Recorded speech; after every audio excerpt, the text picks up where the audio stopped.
এ যেন রণক্ষেত্র। গাজীপুরের নওজোর 5 পুলিশ সদস্য আহত, এদিকে নিহত হয়েছেন পোশাক শ্রমিক। দর্শক, বিস্তারিত জানাবো ভিডিওতে।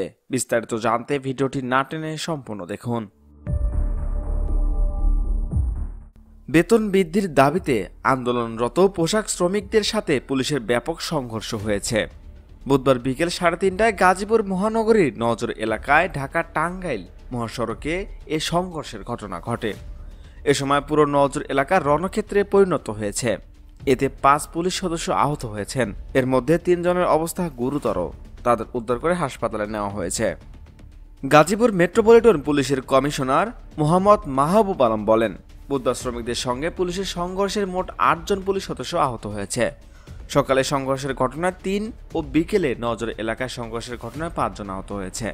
জানা গেছে, পোশাক শ্রমিকদের ন্যূনতম বেতন 23,000 টাকা করার দাবিতে দীর্ঘদিন ধরে গাজীপুরের কোনাবাড়ি, কাশিমপুর, শফিপুর ও মৌচাক সহ আশেপাশের বিভিন্ন কারখানার শ্রমিকরা আন্দোলন করে আসছে। এর পরিপ্রেক্ষিতে বুধবার সকালে আন্দোলন করেন পোশাক কারখানার শ্রমিকরা। এ সময় এক নারী নিহত হন। এরপর পরিস্থিতি পুরো স্বাভাবিক ছিল। বিকেল 3টার দিকে শ্রমিকরা টাঙ্গাইল মহাসড়কে নওজোর এলাকায় পুলিশের সাথে সংঘর্ষে জড়ায়। শ্রমিকরা পুলিশের দিকে ইটপাটকেল নিক্ষেপ করতে থাকে। এ সময় পুলিশ সদস্যের 5 জন সদস্য গুরুতর আহত হন। এক পর্যায়ে পরিস্থিতি আরও উত্তপ্ত হয়ে ওঠে।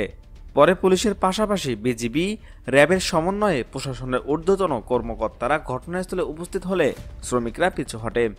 তারা ঢাকা টাঙ্গাইল মহাসড়কে অবরোধ করে বিক্ষোভ করতে থাকে। শ্রমিকরা ভাওয়াল বদলে আলম সরকারি কলেজের সামনে ঢাকা টাঙ্গাইল মহাসড়কে আগুন দিয়ে বিক্ষোভ করে।